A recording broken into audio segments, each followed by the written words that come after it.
When we went overseas, we were expected to fly 100 missions, and the war ended when I had 78, the war in Europe. They weren't all combat missions. I mean, they were all combat missions, but they weren't all hair raisers. There were only a few hair raisers, but they were all counted as combat missions.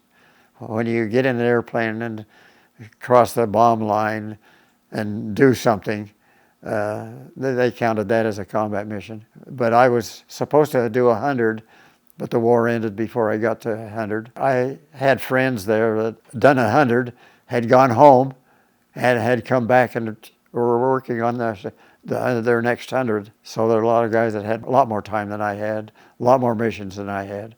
I was just a little guy in a big ocean. On my way home, I knew I was headed for Japan because they were flying jugs over there too. And I knew I was headed for Japan, and that wasn't very, very nice. But anyway, they put me on a ship, sent me home. But on my way home, I guess they dropped a bomb, as I recall, and the war in Japan ended. And that's why I voted for Truman, because he kept me from going over to Japan to suffer, bleed, and die, because I knew I would not make it out of there.